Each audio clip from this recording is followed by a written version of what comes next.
Let's jump to this story from the Post-Millennial. Democratic opponent of Elise Stefanik suggests Trump supporters need re-education camps after the MAGA nightmare. Okay, well, certainly she didn't say that. What did she really say? Let's play this audio. Really important in moving forward and moving through this, even if we were to have a resounding blue wave come through, as many of us would like, putting it all back together again after we've gone through this MAGA nightmare. And re-educating, basically, which that sounds like a rather a re-education camp. I don't think we really want to call it that. I'm sure we can find another way to phrase it.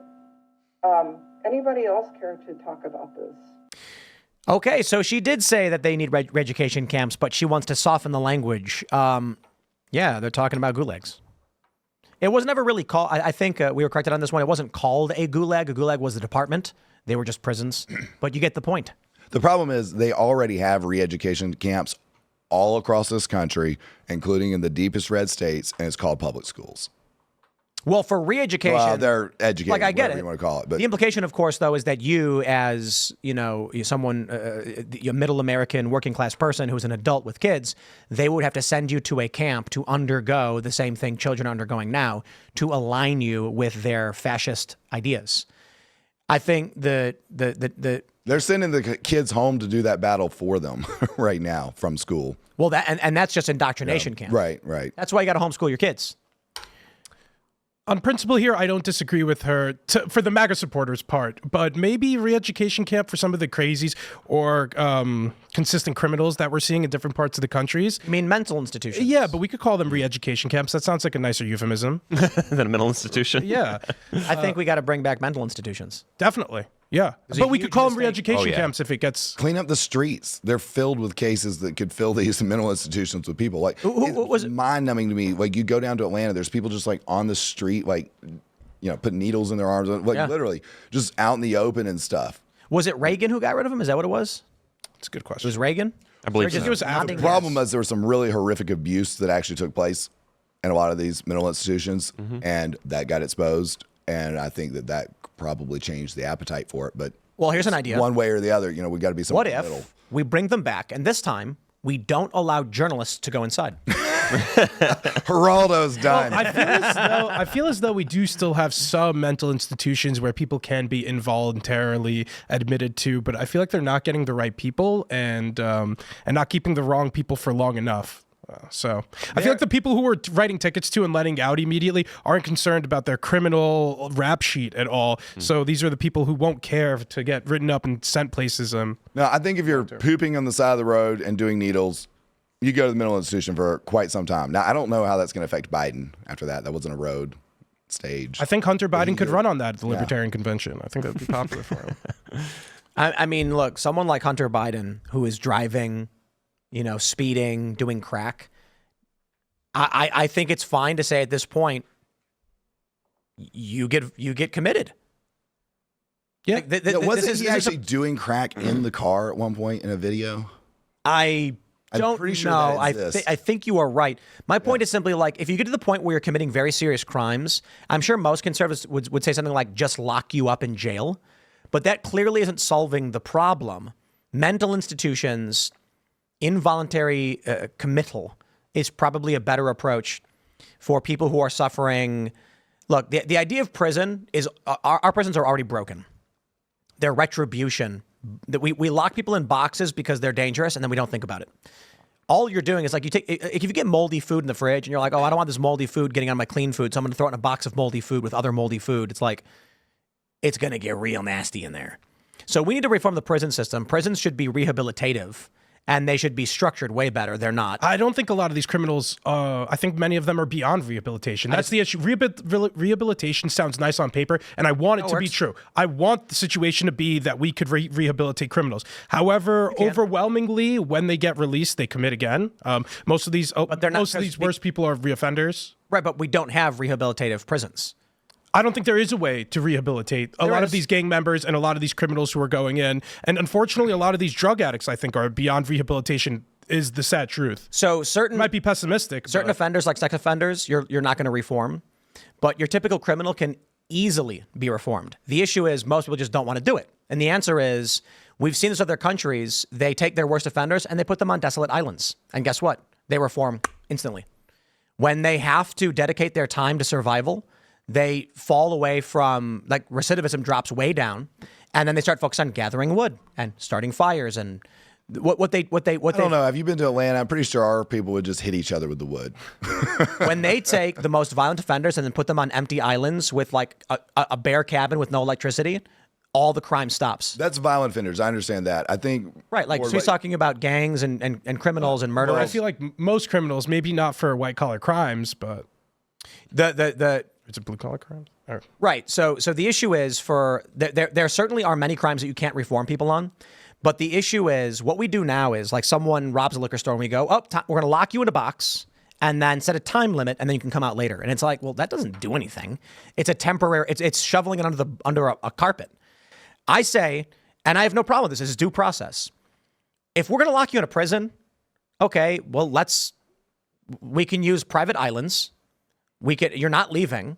You're going to have to fend for yourself. When you say private islands, I guess we're not talking Rikers. No. Like, the problem with Rikers like is it's a Hawaii just a somewhere. Yeah. Not Hawaii. I'm not talking about a paradise. I'm saying we're going to give you a space with the absolute bare minimum of supplies. And then you literally just do Maybe whatever like you an want. Australia situation.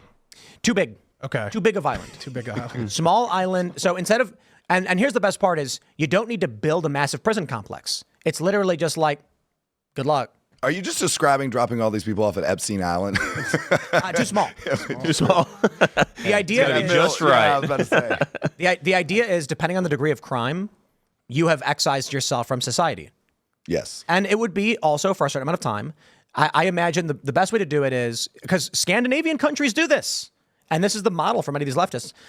You get an island, you put a certain number of cabins on it. The cabins have the bare minimum. You say you were a violent offender. You get to go live with other violent offenders. Good luck. I think our criminals are materially different from those in Scandinavia for whatever reason. And we have a lot more of them. And we have a lot more of them for whatever reason. But that doesn't change my point. My point is, I'm not going to spend $50 million in this massive prison complex. Yeah. I'm going to put you on a boat, drop you off on an island with a cabin, and we'll give you just enough food periodically. But the food comes in a big crate, drops on the shore, and you guys figure it out. So despite me being relatively pessimistic on the recidivism rate, I think it's interesting to look at and I think there's some valid prison reforms to be had.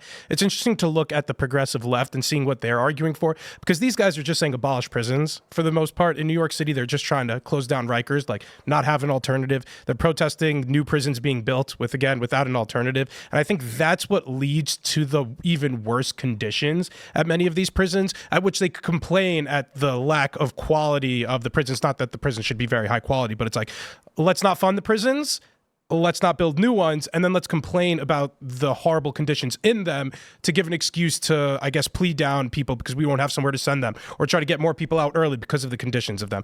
So it seems just like an overall strategy to allow criminals to get out earlier and sooner and not... Right, put them on an island. Better idea than... So I'd say this. I think this is the perfect solution, to be honest. If you were convicted of a crime and they said, we can lock you in prison for 5 years, or you go to an island where that's it. The island is you live there with other people, have fun. Which would you choose? Island's kind of sounded nice to me. I'd take the island. Of course. The reason why we see these behaviors drop is because it forces many of these people to figure out survival conditions, and it rewires their brain in a way they've not experienced before. We live in these cities where food's effectively free. And I mean it. You walk up to someone and say cheeseburger 10 times, go to Chicago, go to New York, go to LA. Walk up to 10 people and say cheeseburger.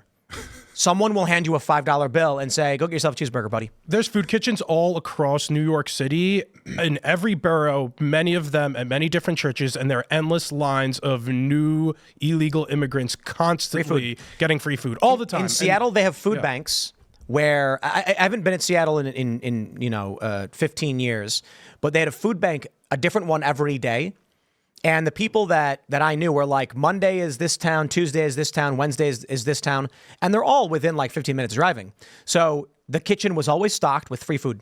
You'd walk in and you'd say, I am hungry. And they'd say, would you like a bag or would you like to choose?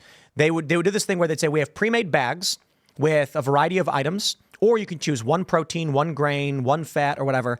And there was one, I think it was in might have been Ballard or Fremont, I'm not sure.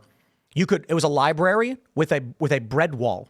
You could walk in at any point whenever, and there was a whole wall of free bread. Free, not expired. It was like within a day or two of expiring. So the local shops would replace it with the new order and then donate the other ones. You'd walk in and there's this huge rack, and I'm like, "Is this free?" And they're like, "Take whatever you want." Because in Chicago they padlock the dumpsters, and this is wild too. Like I think Krispy Kreme. I could be wrong. Krispy Kreme, when the day is done, take all the donuts, box them, and then neatly place them in the dumpster. And then in Chicago, people will walk up, pop the dumpster open, and lift up like 12 boxes, 12 dozen donuts, and then be like, "Let's roll." When I was a kid, we went to Burger King at like 11 a.m. when breakfast was over. We walked up, and there was a guy he had a garbage, and we were like, "Yo, wait, you're throwing those away?" And he's like, "You want them?" And we're like, "Yes." And he gave us like 15 breakfast sandwiches or whatever. We were like, "Yes." Thanks for watching this clip from Timcast IRL. Make sure to check out the live show Monday through Friday at 8 p.m. on this channel. Subscribe, and we'll see you all there.